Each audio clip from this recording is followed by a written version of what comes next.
আজকের মটনটা একটু অন্যরকম বানাবো। ১ম এ মাংসটাকে ভালো করে ধুয়ে নিয়েছি। এবার আদা রসুনের পেস্ট, পেঁয়াজ কুচি, দেবো এখানে দই, টক দই আর দেবো লবণ, দেবো হলুদ, দেবো জিরের গুঁড়ো, দেবো ধনের গুঁড়ো আর দেবো লাল লঙ্কার গুঁড়ো, সর্ষের তেল।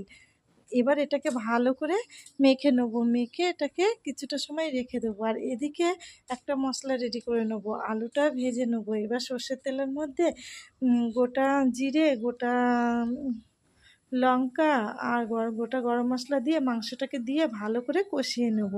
এবার এইভাবে কিছুটা সময় কষিয়ে নেওয়ার পরে বেশ ভালো করে কষানো হয়ে গেছে। এবার এটাকে উম আলুটা দিয়ে দেবো। যে আলুটা আমি ভেজে রেখেছিলাম সেই আলুটা।